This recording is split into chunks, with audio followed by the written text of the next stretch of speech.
The title for this video might be a little clickbaity, but it honestly isn't meant to be.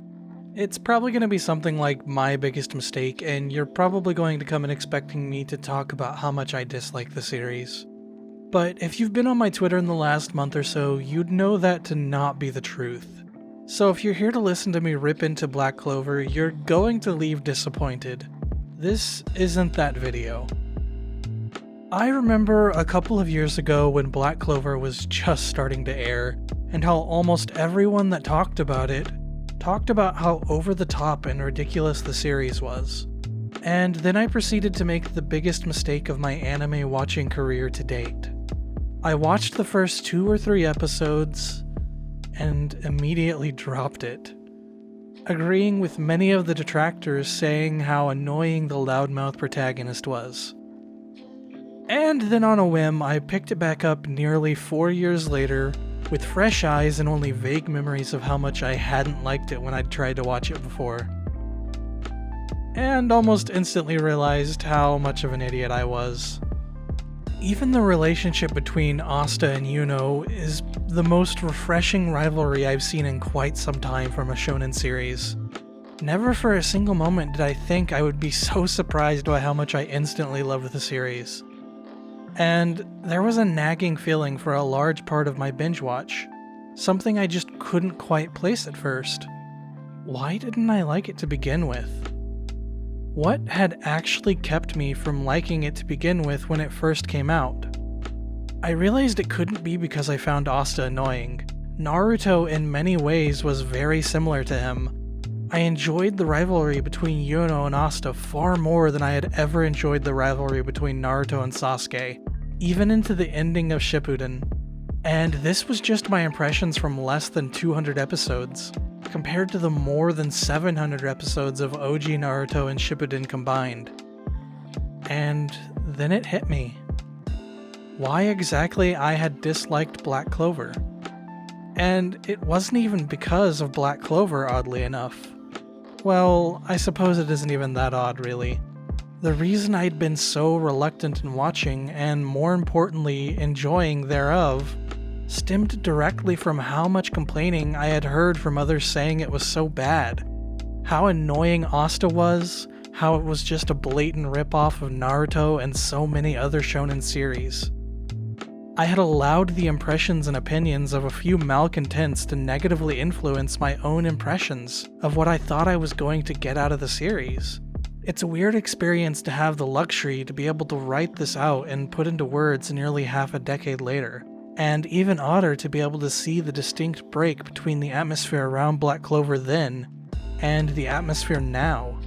It wasn't slowly as the series came into its own as I had with Naruto, Bleach, and so many other shows growing up with them as they grew themselves. It was an almost 100% clean break for that half a decade, where I barely thought about the series at all, a series I had just written off. And furthermore, to see how generally positive the feelings are surrounding the series now. Of course, there will always be detractors of any series, no matter how good it is, but I can say with a fair bit of confidence that those detractors are very much so the quieter minority, at least as far as I've seen. That could just be my experience, but hey, it's nice to think that at least. Honestly, I don't even really know what I'm hoping to accomplish with this video, or if I'll even end up making the actual video in the end. But what I can say is that with no uncertainty, Black Clover is more than the simple shonen trappings that it presents as a front. More so than any shonen series I've ever seen, Black Clover is about dreams, and how the Black Bulls are the vehicles for that exploration of what it means to have a dream. Even as I'm watching the show, I'm often made to think about the song from Tangled, I Have a Dream. The power it has to drive each of the characters, and how even though they each have their own wish or goal or even just flight of fancy, they come together and learn to trust each other when before they had no connection or reason to support each other at all. The only real analog within shonen that I can think of is One Piece. And I feel like that is the great strength of Black Clover more than anything. More than any show in the shonen demographic, Black Clover is able to harness the essence of other shonen, and I'm never left with that bad taste in my mouth that it's just a ripoff of any of the very obvious influences. Just like the squad coming together and finding harmony when before there was only discord, the meshing of all those influences sings in a way that would have fallen flat if handled any differently. I can understand for some that the tropes can feel a bit stifling, especially when so many other series have successfully tackled similar issues and ideas. But for me, it is somehow so refreshing after feeling the same about recent seasonal anime and gradually falling out of love with the medium over the last year. On any given episode, I found myself cheering on Asta and the other Black Bulls. Resounding triumph as they bested their enemy, and proven to not only the world, but to themselves that who and what they stand for have value outside of anything anyone else can bend or break into despair or suffering. And then the next bawling my eyes out because of how powerful even some of the smaller moments coalesce into something that is touching and oftentimes just as amazing as the more hype scenes. But that isn't to say those hype moments aren't ridiculously amazing as well.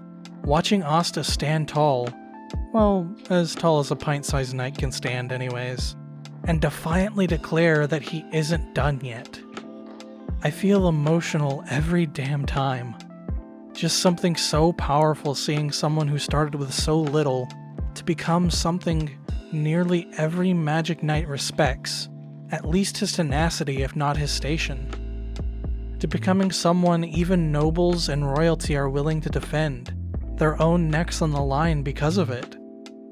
It was something that I didn't even know I needed, and to think that I almost missed all of that for something so silly as the negative impressions of a few malcontents.